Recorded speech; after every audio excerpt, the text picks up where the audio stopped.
Asante sana Mheshimiwa Deputy President. Mimi nitakuwa fupi kwa maneno. Mama Aida Odinga ambaye ni mama yangu na madada zangu na mandugu, His Excellency the President. Mimi leo ni ngumu sana roho yangu kutoa rambirambi kwa baba. Mimi baba alikuwa kwa mambo mingi kwangu. Mimi nilikutana na baba nikiwa na miaka 24, the year 2001. Miaka 23 na 4 ingine sijaona kiongozi ingine, sijaona chama ingine. Chama yangu ilikuwa baba na baba ndiye alikuwa baba yangu. Baba alinifanya meya ya Migori nikiwa na miaka 25. Aliniwekelea hapo. Akanifanya mbunge miaka mingi mpaka nikakuwa minority leader kupitia baba. Mimi nina huzuni sana kwa sababu wale wanajua vile mimi na baba tulikuwa karibu. Lakini yote tunasema tunawachia Mungu. Nimeona mitandao wanashapiga bimbo, wanasema sasa huyu ni political orphan, huyu amekwisha. Lakini nimeona hapa orphans wako wengi sana. Wale wameongea hapa yote wamelia. Sasa nitasanya hawa yote nikuwe chairman yao.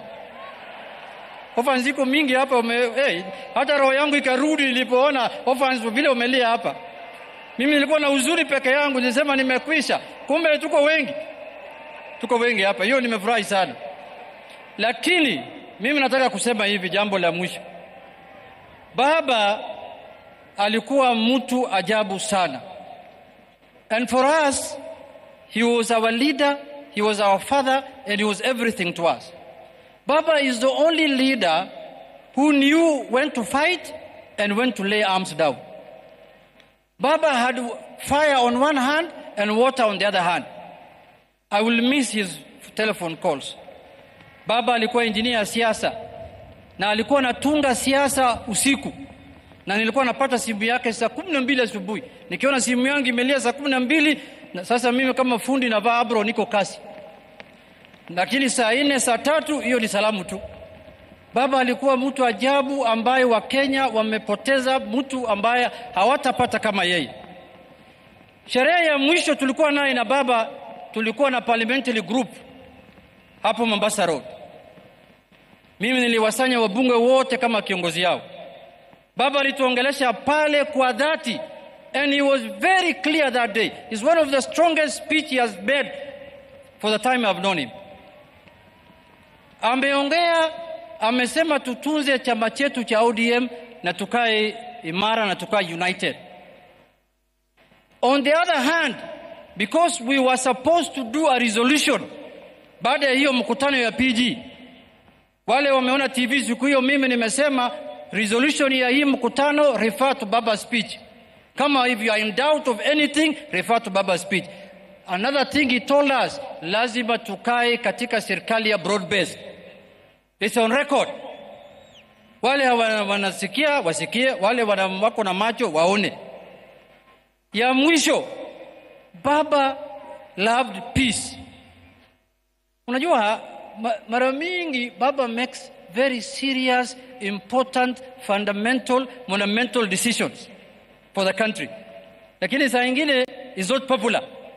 Sasa zingine watu wanalaumu wengine, unaona hii maneno Baba amefanya, yule Msomali kutoka Migori ndio anahusika naye.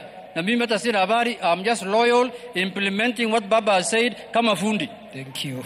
Lakini ikifika jioni Baba ananipigia simu anasema, kijana yangu usiwe na wasiwasi, in every flock there must be a black sheep. Sasa wewe ndio black sheep ya ODM. Wewe beba tu hii mzigo, tutasonga mbele pamoja. Thank you. So kwa hayo machache nataka kumalizia kwa kusema ya kwamba ODM party, we will hold it high, we will keep it strong. ODM in 2027, it will either form the government or it will be in a coalition that forms government. But it will not be in a coalition that has been abusing Baba when he was alive. Haitakuwa hapo. Unajua, saa hii wanasema sisi ni political orphans ya Baba. Wale pia walikuwa wanatumia siasa yao ya kujijenga kwa kutusi Baba na kufanya Baba kama bogeyman. Hao pia wamekwisha sasa. Sijui watatusi nani. Asanteni sana, Mungu awabariki. Kuna wenzangu hapa Kimani Ichung'wah na Aaron Cheriot, Your Excellency. Hawa ndio wale wametengeneza ile report inaitwa NADCO. Wakati baba alikuwa, hawa walikuwa kwa komiti ya NADCO. Tumekubaliana kama viongozi wa bunge ya kwamba for the legacy of baba, when we go back to parliament in a week's time, we will implement the NADCO report fully. Tumekubaliana hapa. Excellent. Asanteni sana, Mungu awabariki. Na bwana rais, asante sana kwa kuzika baba yangu kama president. Kama president. Yes. Hiyo tutadiscuss kwa Central Committee ya ODM, tutaleta report. Thank you very much.